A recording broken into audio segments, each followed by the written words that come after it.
Josh, happy to have you on. We're turning the tables today, so really happy to have Josh from Betakit on. Been long, long time reader, first time caller.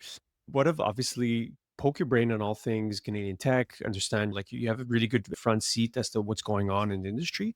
But before we get to all the latest news and get your perspective, I want to talk about you and like how'd you get into journalism? Maybe it's just a very simple kind of question: is yeah, how'd you decide? Hey, this is the career path I want to take.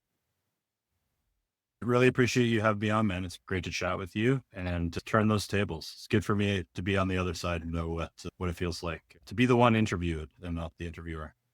Good question. Happy to speak a little more to that. I've always been, since I was young, was super interested in reading because from that, I think I naturally became interested in writing. My journalism career, I would say it began back when I was like 9 or 10 years old. I actually wrote about my hockey team in the local paper for my small town. So got writing early in a public way. That was fun. And then university, I was interested in both creative writing and journalism, pursued them both during my undergrad at U of T. And by the end of that, I had like dove pretty deep into both. Like I basically ran one of the U of T student papers and then pursued like a thesis equivalent project in creative writing. And then by the end of that, I realized that, hey, I wanted to do something like journalism was a bit more of the practical choice relative to creative writing. I also felt like maybe I had a bit more value to add there. So got into journalism. And then in terms of why tech and why tech journalism, I was interested in business journalism. I noticed also practical choice. I noticed a lot of my colleagues weren't as interested in business journalism, but it seemed to me like jobs in journalism been drying up, but I had a sense even early on that I think people would be willing to pay. Like the models and players might change, but people would always be willing to pay for good, timely business information and reporting. So that was the bet there. And then in terms of tech, I've always been interested in tech. And I would say I've always been interested in tech. And it was also a bet in terms of every business is learning how to use tech. Tech is taking over our lives as consumers. If I know how to report about tech, I can, from a business standpoint, I can probably report about everything else. And then in terms of doing it, I just fell in love with it. I joined Betakit. I've now been at Betakit just over 5 years. And I joined Betakit as an intern out of Ryerson, now Toronto Metropolitan University, and then worked myself up to where I am now. But they took a chance on me, and it turns out that I really love reporting in Canadian tech. Yeah, yeah, no, love the passion, and then it obviously shows on your writing. Here's what's the most fulfilling part of the job? Is it the feedback you get from the audience? Is it just the act of sitting down and thinking through the content that you're on to write? Here's what's the feedback mechanism that drives you? I'd say there are a few. There's not really one. There may be a couple. Like one for me, I was really interested, as I said, reading, writing. I didn't realize I actually used to be really shy, and I trained myself out of that with some exposure therapy. But I didn't realize I was how energized I would be by the reporting process and just reporting the idea of, hey, figuring out what's going on, breaking new information, racing to get someone, something, not someone, get some piece of information, try like building relationships with people and to help you break stories. Like I find that process really energizing. And then in terms of the Canadian tech specifically, it's really, and reporting on startups, because I'm really largely writing about startups, it's super energizing to folks who are doing really difficult, ambitious things. And in some cases, when we're talking about like really early stage folks, like helping piece together what they're doing and explain what they're doing to a wider audience. Oftentimes like writing about businesses that maybe no other publication would write about at that point, given as if we're talking about, hey, like this company raising a pre-seed to do this crazy thing they haven't even started doing yet. I find that super energizing. And I also find it really rewarding when in cases like say later stage companies where it's like, hey, we announced this news with a bunch of different folks, but we really feel like Betakit or you got the story right and really accurately got across what was going on. So yeah, I find the reporting process really energizing. I find it really inspiring speaking to these folks, doing really interesting, challenging, crazy, ambitious things. And I think there needs to be more of that. And then on top of that, I guess maybe like I should have mentioned this maybe in my first answer, but early on, I saw a real opportunity if, to become like a valuable reporter in this space because just there aren't a lot of people writing about it and there aren't a lot of players writing about it. There are a few out there and some really great people doing it. But there's a whole country and a lot of really interesting things being done. And I just saw a real opportunity to break some fresh ground or help try and break some fresh ground and give the ecosystem the coverage it needs. Yeah. I feel like it's similar to the job I do, where it's just meet a bunch of smart founders and understand their story. And so, yeah, it's the first time I see that. Oh, you have the kind of the same pattern recognition. And yeah, so I appreciate that answer, Josh. Is there any standout moments? Like, obviously, you've rose to the ranks, you're now lead reporter, but outside of the professional accolades, like stuff like articles that you've written or key moments that you reflect upon fondly? Definitely. I would say one obvious one you probably read the story, but breaking some the longest story and the longest kind of reporting process I've had to date was when I was, funnily enough, not writing about a tech company per se, but writing about a tech conference in Collision. That was definitely like people ask me like what stories stand out, and that stands out in terms of it was a really fun and also really challenging, basically spending. I'm not an investigative reporter, even though I do investigative work. I've never spent 30 days really digging into something and breaking some fresh information and spurring a really interesting, broader conversation, and also being threatened and called names by the subject of my story. And I now wear that a little as a badge of honor because I'm proud of the work I did there in my Twitter bio. But I'd say that's one that stands out. I've actually it's funny because I've been here for 5 years. And I know we're going to talk a little bit about how kind of the ecosystems evolved during that time, but there are too many for me to probably bring up right now. But I'd say there's some interesting recent ones where it's really cool to be able to contribute to the conversation around a larger issue with some interesting reporting. And I think a good example of me doing that more recently was I wrote a story about the Canadian startup visa fiasco, and that fueled some really interesting and still ongoing conversations, far more questions than I could possibly answer. So, I don't know. Does that answer the question? Like I think there are a lot of list here. I'd say. yeah, yeah, I think so. Yeah, just that you mentioned the collision one. It's like definitely when you getting threatened, and obviously, I remember. I think you went on your own podcast for the Betakit podcast to talk about that whole story. So I'll definitely link to it in the show notes. And I think that goes to the value of the job, right? Where it's like you're able to surface these key things, and like you said, you try and also bring up these rebels that are doing stuff like pre-seed. Like you think of pre-seed, it's the trope in VC in the sense of, oh, very early, but it's no other publications going to talk about these, the three people in the proverbial basement. So I think hats off to covering people that are trying to do something very bold and daring. I feel like the profession itself has also changed a lot. I don't know if you've seen this in your career, but it's just from the rise of quote unquote citizen journalism with Substack. You were seeing a lot of the traditional players really have scaled down their operations. And you guys are obviously digital native, but I don't think digital natives necessarily been spared. If we could talk about BuzzFeed, Vice, for instance. I know it's maybe more of the industry of journalism, but since you're front seat of it, what's changed the most? And maybe what do you find the most interesting on as the tools emerge as new tools to be able to report?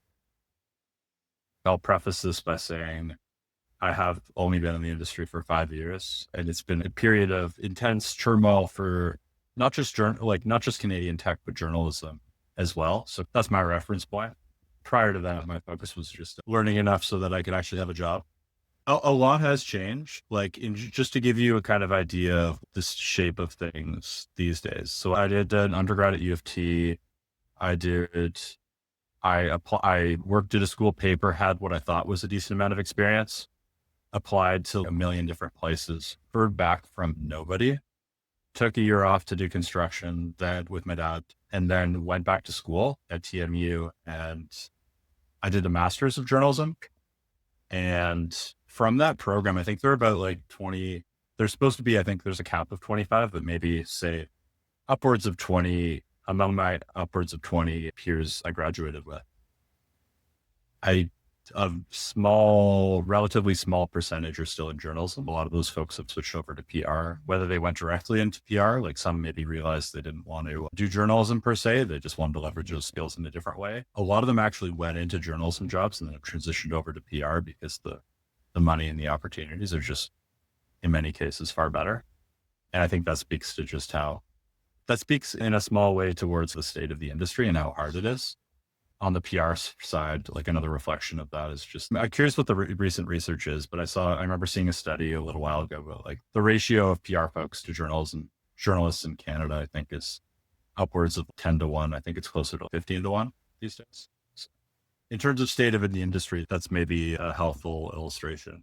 But in terms of how it's affected my job, it's been interesting because like, again, I might have a little more insight, maybe more, maybe less. I've been at a small startup the whole way. And like back during my early days of Betakit, it was like we had, I think, at our smallest, like we had like basically a 3 to 5 person editorial team. We're obviously growing a lot now and we're doing well as a business, but I know lots of others have suffered. I think like a lot of more traditional media outlets that were built for before the digital age have just struggled to kind of reorient their cost structures for this new era, particularly ones with like print publications. So that's certainly an example of that.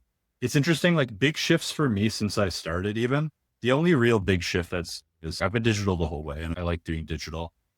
I don't know if there's a future where I'll be printed anywhere, but maybe that happens. But the biggest shift for me has been like the social platforms and which are maybe the bigger drivers shifting over time. We're now on Blue Sky, which is we weren't on obviously 5 years ago. I don't think it's a big driver for us yet. LinkedIn's become a bigger and bigger driver in terms of traffic and readership and sourcing, finding sources and interesting people to talk to.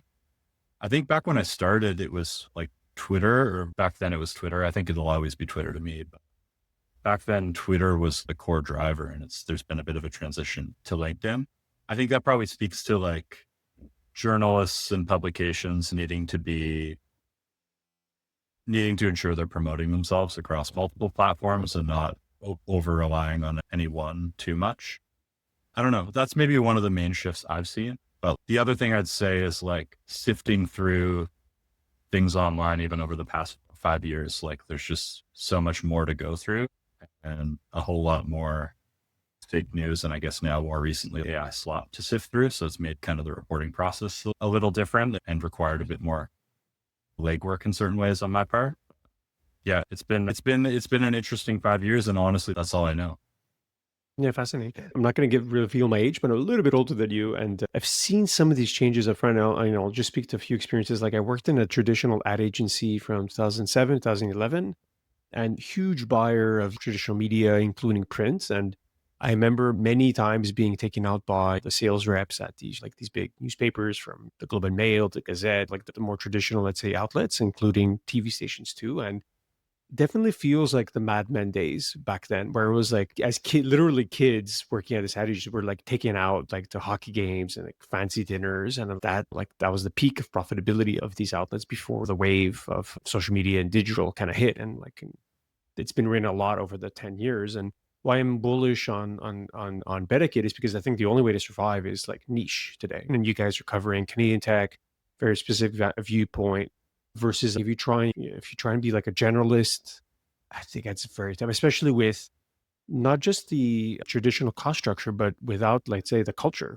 to be digital native first. A lot of the challenges when I was speaking to these publishers, I was like, hey, you got to reorient your news department. It's a much faster news cycle. It's not get everything ready and published the next day. And this is a very long kind of process. Like you got to be really quick on the trigger. And that mechanic was very foreign to publishers. So I find the way you guys are obviously digital native from day one gives you a leg up. And even then, it's not easy. I'd say we certainly benefit, and there are some others in Canada in the same.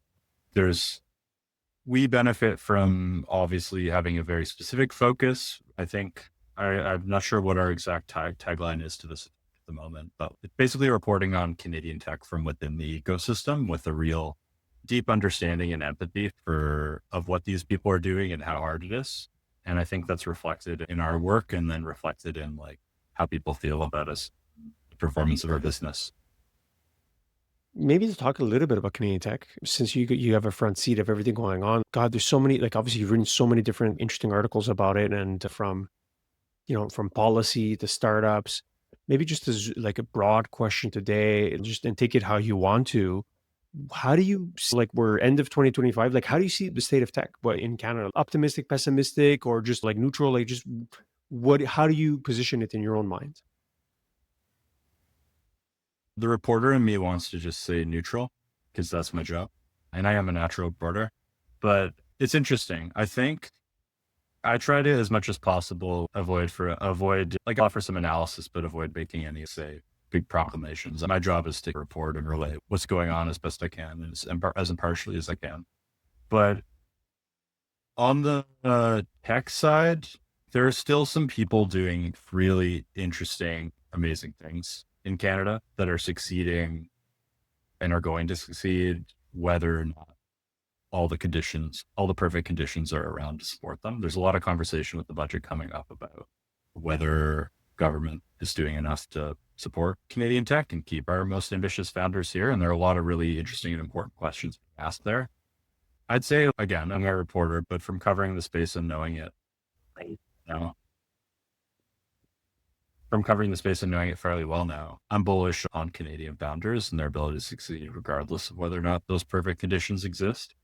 I'd say there are a lot of challenges right now on the VC side, on the investment side, that I personally, again, might be the reporter me speaking, but I think would be beneficial to the whole ecosystem if there was a little more transparency and kind of frank conversations about those challenges in terms of whether we have the capital and support necessary to support these businesses and whether we're doing enough on that side, let's say. And also just about the performance and whether maybe the strategies we have in place are the right ones.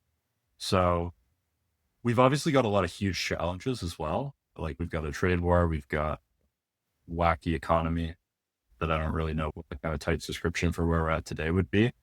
So a lot of big challenges around. It's been one thing that might be worth noting is I think it's been like a good, speaking back to my experience, it's been a good time to learn about how the ecosystem works in a hot environment and a cool environment in a kind of choppy middle environment, because it's been the state of play since 2020. We had a pandemic that created a lot of uncertainty. We had incredible exuberance back in kind of 2021, part of 2022. We had a big scale back, and now we're in some kind of messy middle where there's also a trade war hanging over everything.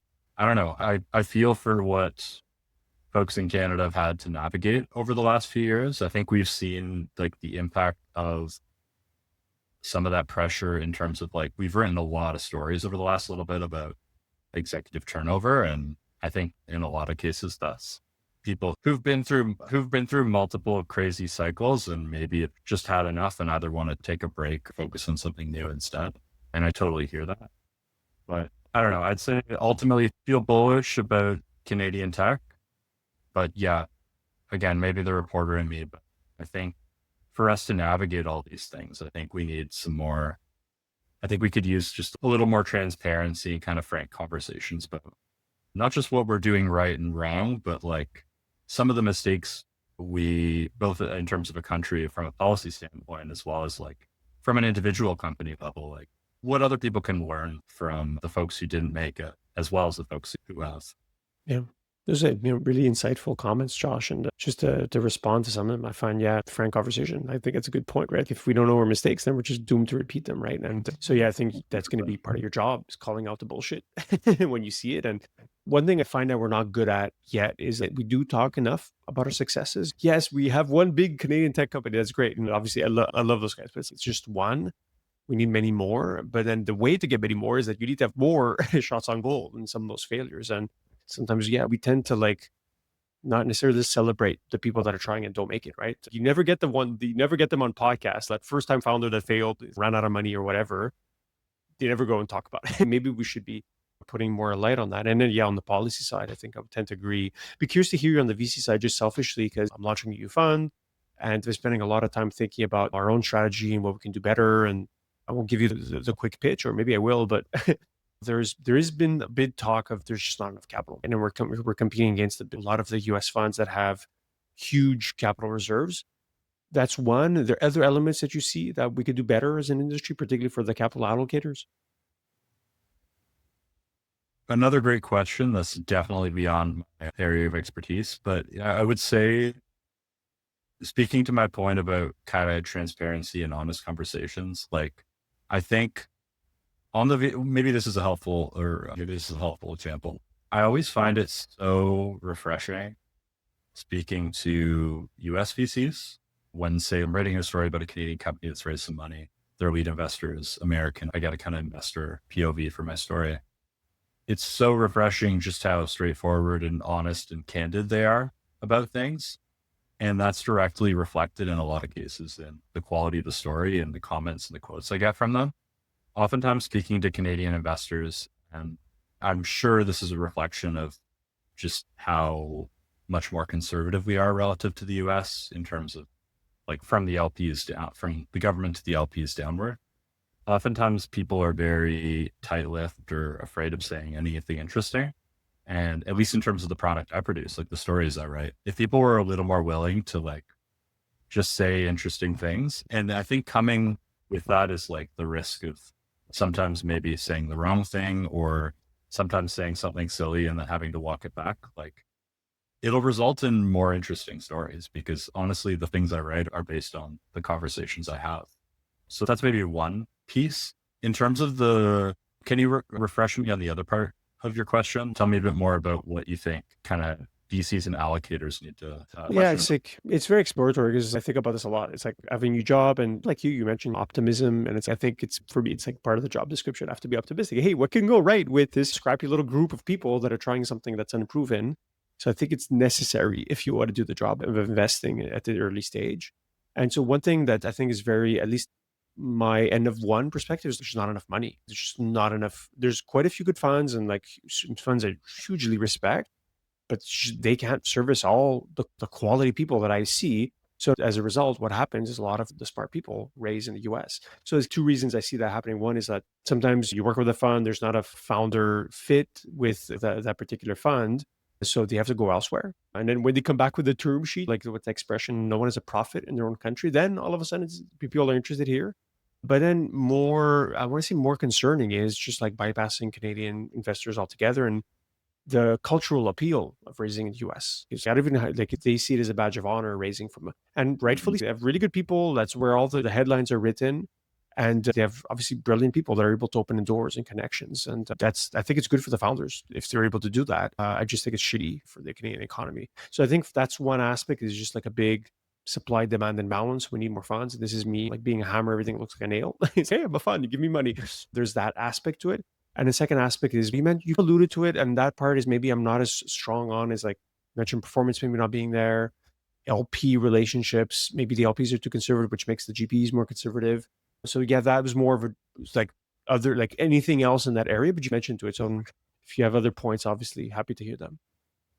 Yeah, I mean, on the LP, like, again, certainly not an expert on this. I think the data reflects and this might lead us into, I think, some other topics we might talk about. I think Canadian on the corporate side, like in terms of corporate VC, we would probably benefit from from some more of our successful companies being willing to play in the space. Since last I checked, the data indicates we're lagging a lot on that side. Yeah, that's maybe one point. I know I've heard a common refrain I've heard lately and I've written about a little bit has been the lack of folks like Canadian funds willing to really lead at the earliest stages, like lead rounds, pull them together to lead on the due diligence. We saw obviously White Star Capital build a new fund to basically support their own deal flow because they saw that they saw the support for the companies coming down the pipeline getting dry off basically. So that's one area as well. But in terms of what the solution might look like, I think it's something we should be thinking about. I don't know if that it's anything that's going to be solved anytime soon. But I think as we like work towards solutions, whatever those solutions might be, I think it'd be a detriment if we just pretended, say, on stage at conferences and whatnot, that everything's just fine and dandy when it's clearly not. Yeah, it's not hunky. It's not all hunky dory. But like I said, sometimes it is cycles. And like I mentioned, back when I started my career in 2007 ish, well, I started a bit earlier actually, but that's where I want to say that was the year that I saw like the at least the Montreal ecosystem take off. There was no funds, there's no, so it was almost like unexistent, right? So I saw a brand get born, right? So I think it's normal that there's ups and downs, and I feel it at least today. It feels like we're back on an upswing, right? So I feel that sense of shared optimism. Things like we're out of that maybe choppy waters and more positive things looking ahead, notwithstanding these huge economic, like Canadian economic challenges like the trade war, like you mentioned. But I feel at least in tech, there's definitely much more tailwinds than headwinds like we had in the past few years. And maybe as the next question is like some of you mentioned some of those themes you wanted to discuss, like things that have personal interest to you, like stories or companies that are top of mind. Like what's top of mind today, like in let's say for the last few months of the year? I guess right now, maybe it's just a reflection of stories I'm writing about, but obviously a lot of super curious what the budget's going to contain in terms of advancing some of those kind of key fintech priorities. So that's something we're all thinking about and keeping a close eye on, whether it's open banking or payments modernization. Still AI is big surprise. AI is on the mind and the impact it's going to have on jobs, both positive and negative, and how it's the impact it's going to have on software. And then how many of these companies are truly defensible versus wrapper type companies. That's another thing that's top of mind. I'd say, like, for me personally, and this is less of a reflection of the ecosystem and more of what I'd love to be covering more.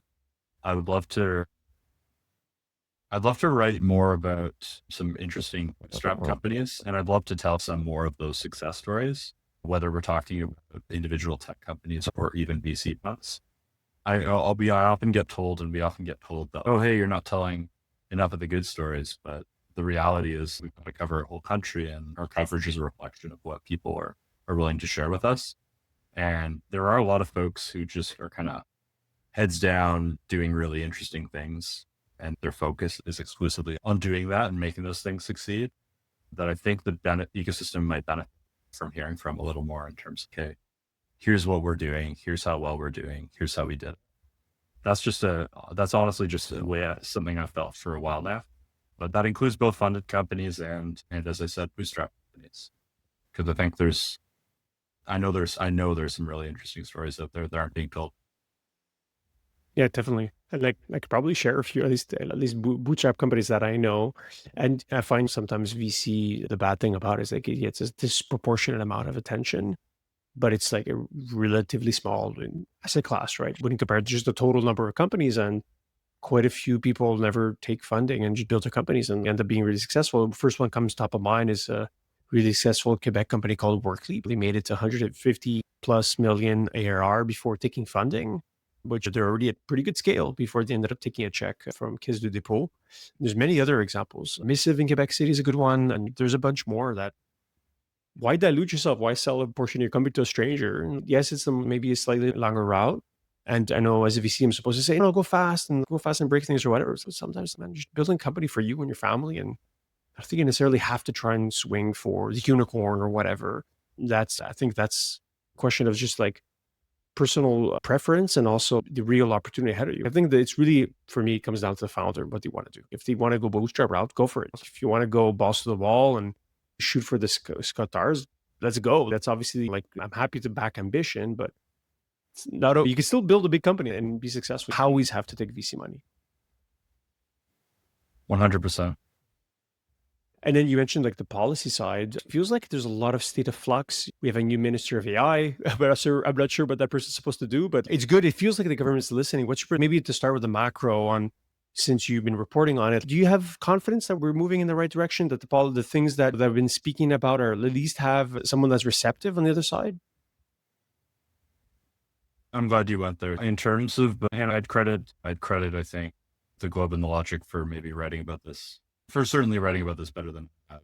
But on the policy side, there's been a lot of interest over the years, even under the prior government, in supporting tech, but maybe our strategy hasn't been as cohesive. I'd say maybe certainly our strategy hasn't been as cohesive as it could have been, and because of that, in part, it hasn't been as effective. It seems like there's really a lot of energy out there right now about, hey, ensuring that Canada catches up and takes advantage of this AI era, also ensures our quantum companies stay here. I'm glad you mentioned that because that's an area of focus for me over the next little bit, or something I'm really thinking about. There's been some sort of quantum strategy teased, and I'm super interested to see what that might actually look like and whether that's effective, because we've got a lot of super interesting quantum companies that are really feeling the pull from the US right now. Yeah, I'm hearing from the people who are hearing from the people on this one, but I'd say there definitely seems like a lot of positive energy right now. I think there's just some questions about how we best channel that, whether it's in terms of this kind of AI task force sprint and what we actually do on the AI policy side, whether it's what we actually do on the quantum side. Hopefully, those, for industry's sake, consumers, that those kind of fintech policies are advanced in the upcoming budget. But like, since even with a trade war hanging over everything, actually, I'll think about, sorry, stablecoins is another one that people seem optimistic that there will be positive movement on. Even with the trade war hanging over everything, it seems like there have been enough positive signals and there's some energy and maybe some momentum around the Fed's really moving on things a little bit.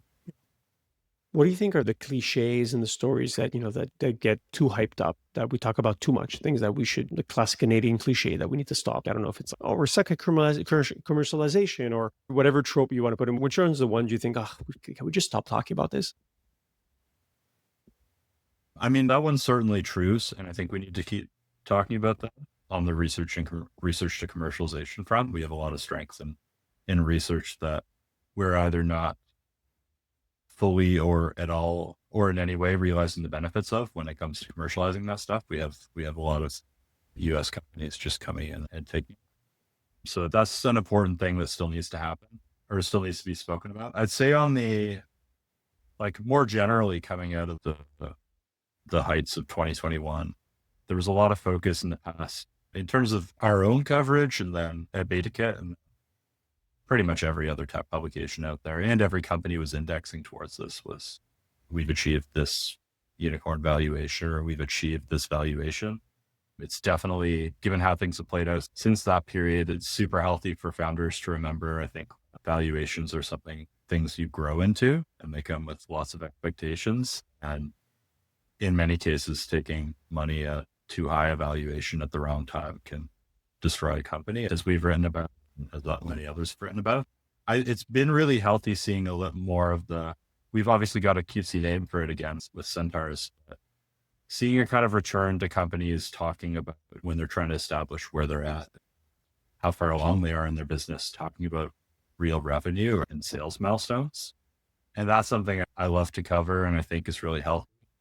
I still once in a while will get companies trying to sell a story to me about, hey, we've achieved this valuation. And don't get me wrong, we're still very interested in that. But I think it'd certainly be more healthy if we index around celebrating some more tangible milestones of traction, whether that's revenue or something else. In many cases, it's revenue. So I'd say that's one. Yeah, makes me think of that classic scene in Silicon Valley where it's like the two founders talking at the bar. It's like, you mean you could have negotiated them down after the founder loses the company after raising that crazy valuation? Amazing scene. I'd love to see Silicon Valley reboot. I think it's about time. We have enough material, I think, for there's more than enough. Yeah. Maybe so conversely, what's the opposite? Like things that are underreported or things that you're like, hey, like this is not getting enough attention in Canada.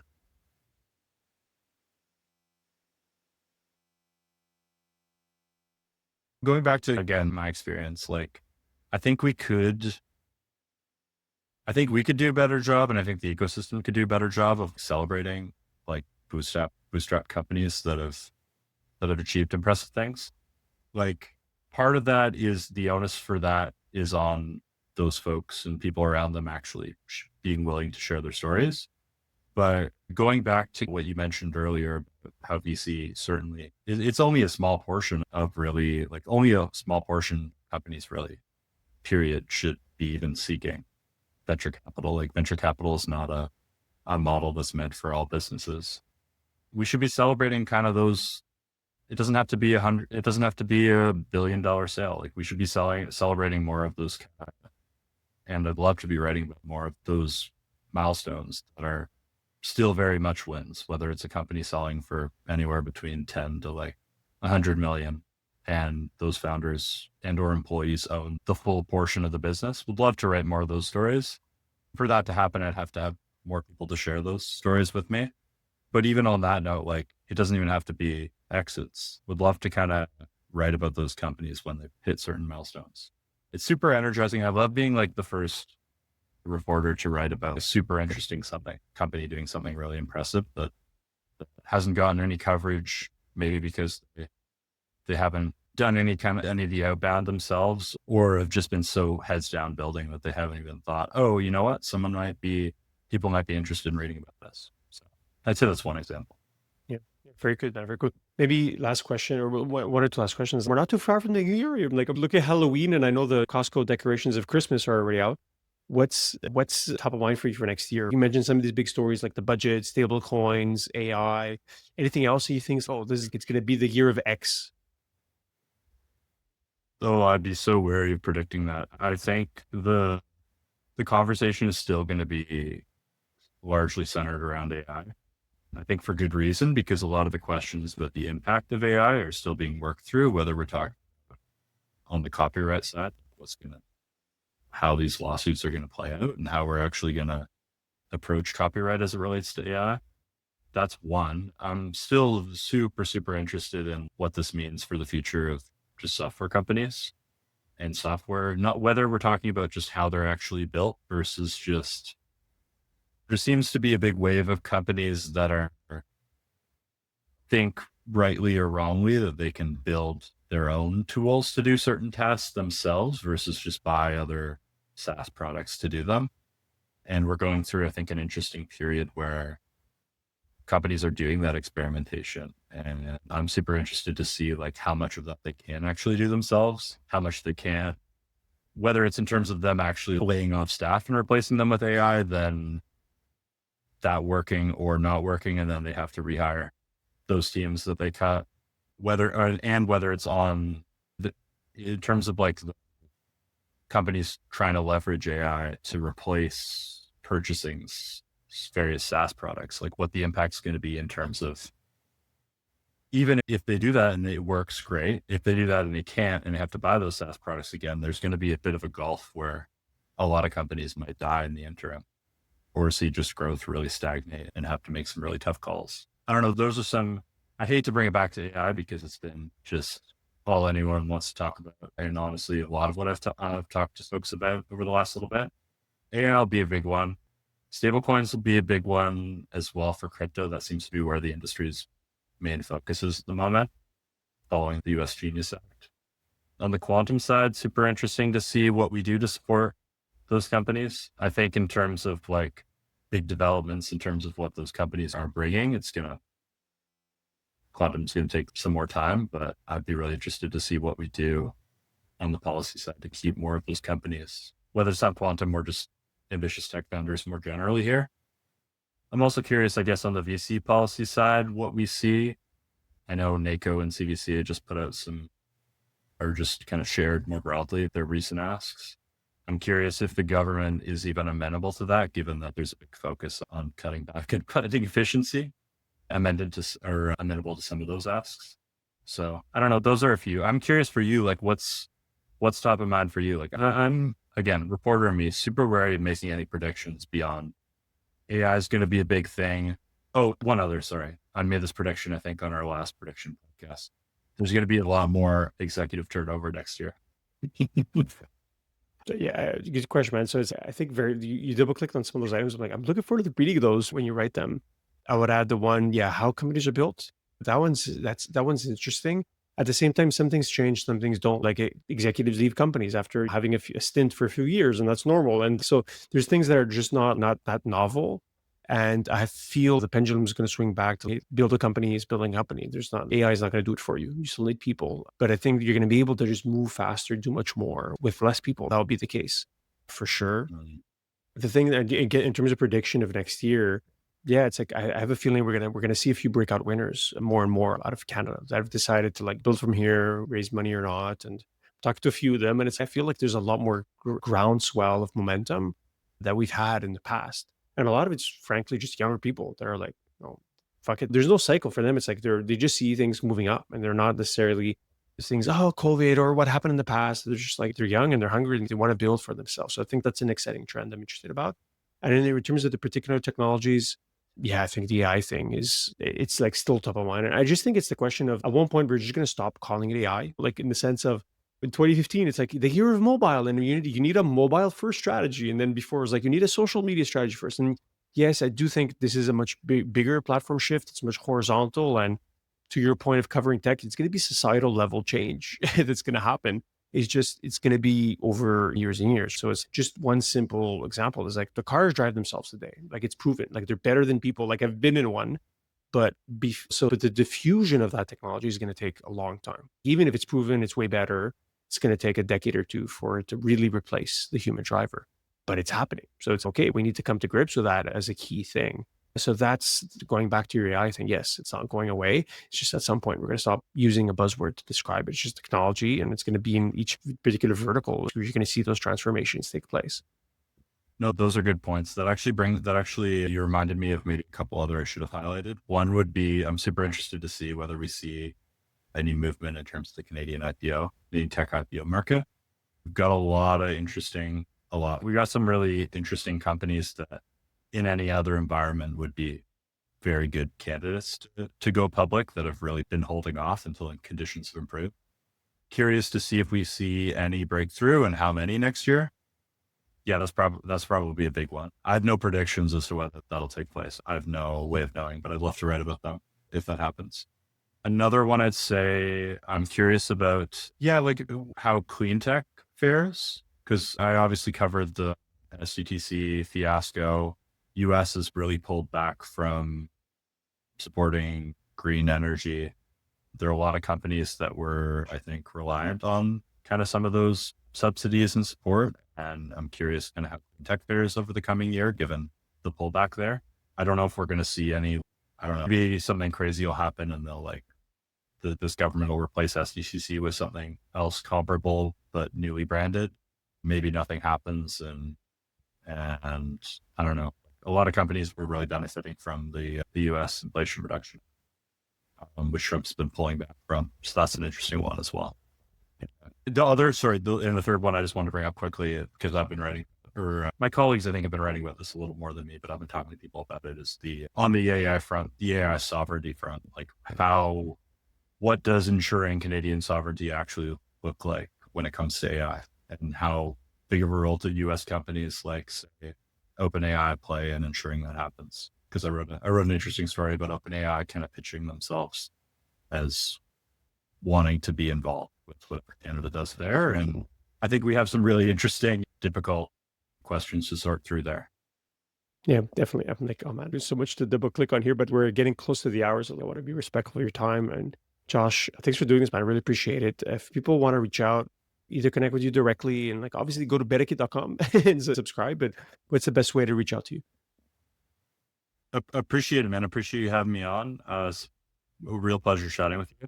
Yeah, definitely follow Betakit, betakit.com. Also on our social platforms. Our main ones at the moment I'll still call it Twitter. We're on Twitter, LinkedIn, Blue Sky. Follow us on YouTube for the podcast stuff. We're doing some more interesting stuff on YouTube as well. In terms of me, myself, you can always reach me at josh.scott@betakit.com, or you can reach me at jossco.77 on Signal. Always open to tips or pitches. Even if I don't always have time to respond to your emails, I promise I read them all. Think about them all. Awesome. Thanks so much, Josh. Thanks, man. Really appreciate it.